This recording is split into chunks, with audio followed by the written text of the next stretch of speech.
بسم اللہ الرحمن الرحیم۔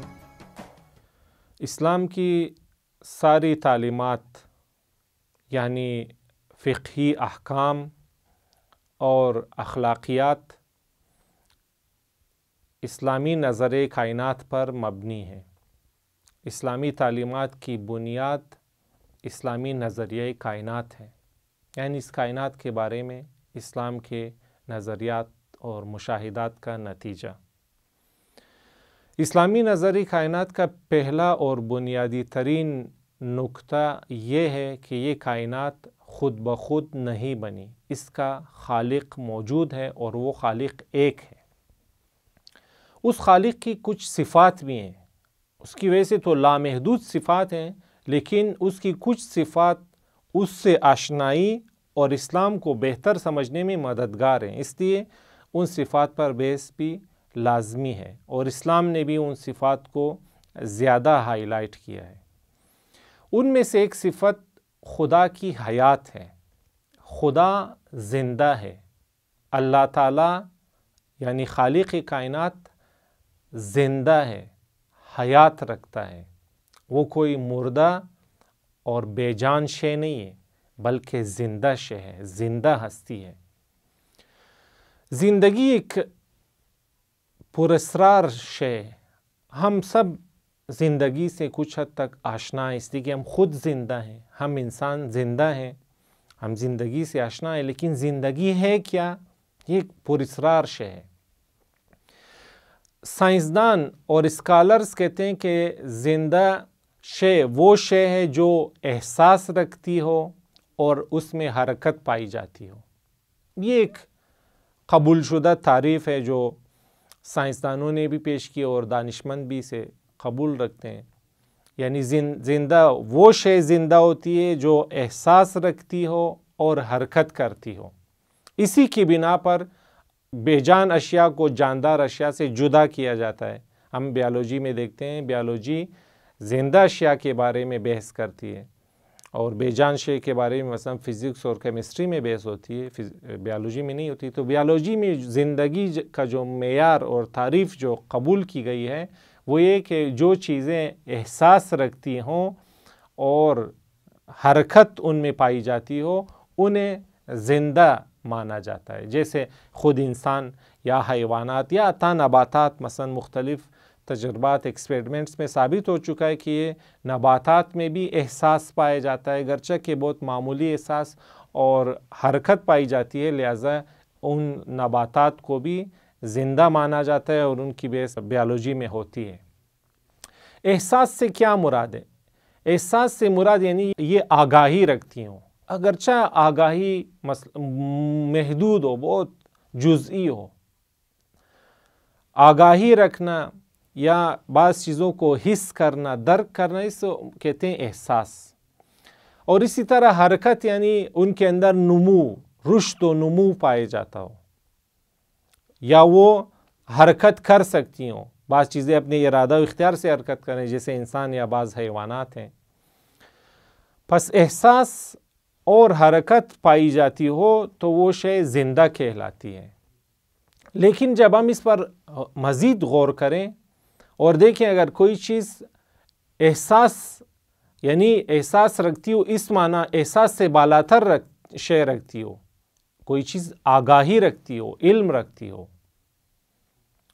تو وہ بھی زندہ ہوگی۔ جب حس جو کہ علم و آگاہی کا لو لیول مرحلہ ہے، جو علم و آگاہی کا نچلا مرحلہ ہے، اگر احساس رکھے تو وہ زندہ کہلائے گی وہ شے۔ اگر اس میں علم ہو یعنی احساس کے مرحلے سے بالاتر علم و آگاہی ہو تو یقیناً اسے بھی زندہ مانا جائے۔ اور اسی طرح اگر کسی چیز میں حرکت ہو یعنی نمو، رشد و نمو ہو، گروتھ موجود ہو تو اسے زندہ مانا جائے۔ اسی طرح اگر کوئی چیز افعال انجام دینے کی صلاحیت رکھتی ہو تو وہ بھی یقیناً زندہ ہوگی۔ مثلاً اگر ہم فرض کریں کہ کوئی انسان حس نہیں رکھتا اور حرکت بھی نہیں کر سکتا، لیکن وہ عقل رکھتا ہے، وہ فکر رکھتا ہے، تو آیا ہم اسے بے جان کہیں گے؟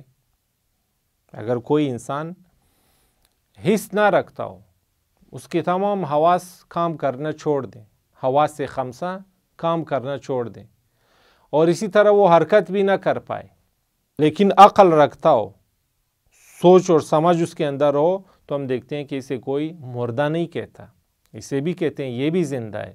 پس اس کا مطلب یہ کہ زندگی فقط حس اور حرکت کرنے میں محدود نہیں، بلکہ اگر حس و حرکت سے بالاتر درجات بھی پائے جاتے ہوں تو تب بھی وہ شے زندہ کہلاتی ہے۔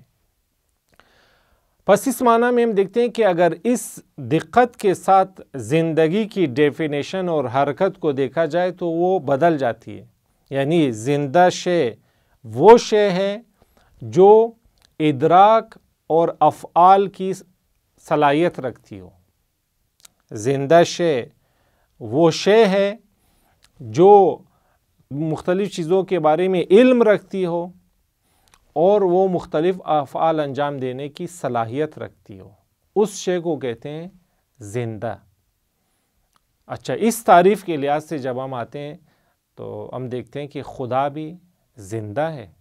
خدا چونکہ علم رکھتا ہے اور خدا چونکہ طاقت رکھتا ہے، جو کہ گزشتہ بحثوں میں اس کی تفصیلی بحث گزر چکی، خدا علم رکھتا ہے اور خدا قدرت رکھتا ہے، لہذا خدا زندہ بھی ہے۔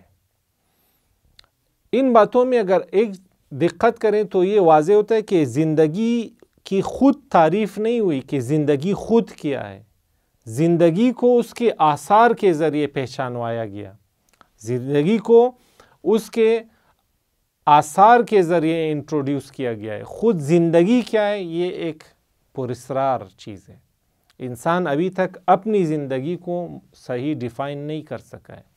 زندگی کے آثار سمجھ گیا کہ مثلا اب تک انسان یہ سمجھا ہے کہ زندگی علم اور قدرت سے مربوط ہے، اگر علم اور قدرت ہو تو وہ شے زندہ ہوتی ہے، یہاں تک انسان سمجھ چکا ہے، یہاں تک بیالوجی یہ جان چکی ہے اور ثابت کر چکی ہے اگر حس اور حرکت ہو تو وہ شے زندہ ہے، لیکن خود زندگی کیا ہے یہ بھی تک نامعلوم ہے۔ گرچہ ہم زندہ ہیں، ہم زندگی محسوس کر رہے ہیں، لیکن زندگی کی حقیقت ابھی تک نامعلوم ہے، اور خدا تو ہم سے بہت بڑا ہے، خدا تو لامحدود ہے۔ جب ہم ابھی تک اپنی زندگی کو صحیح نہیں سمجھ سکے تو ہم خدا کی زندگی کی حقیقت کے بارے میں تو بالکل بھی نہیں سمجھ سکتے، اس لیے کہ خدا لامحدود ہے۔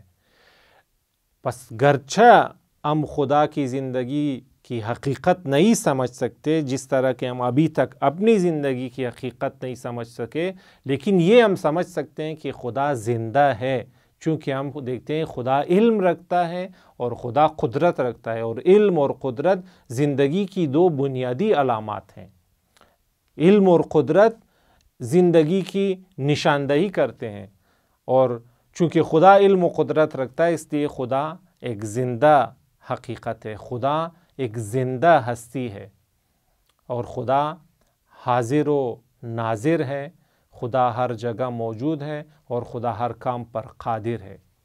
یہاں تک خدا کی کچھ بنیادی صفات بیان ہوئی، اگلے لیکچرز میں کچھ اور صفات بیان ہوں گی تاکہ ان صفات کے ذریعے ہم اسلام کو بہتر سمجھ سکیں اور اسلامی فلسفہ حیات کو ہم بہتر طور پر سمجھ سکیں اور قبول کر سکیں۔ والسلام علیکم ورحمۃ اللہ وبرکاتہ۔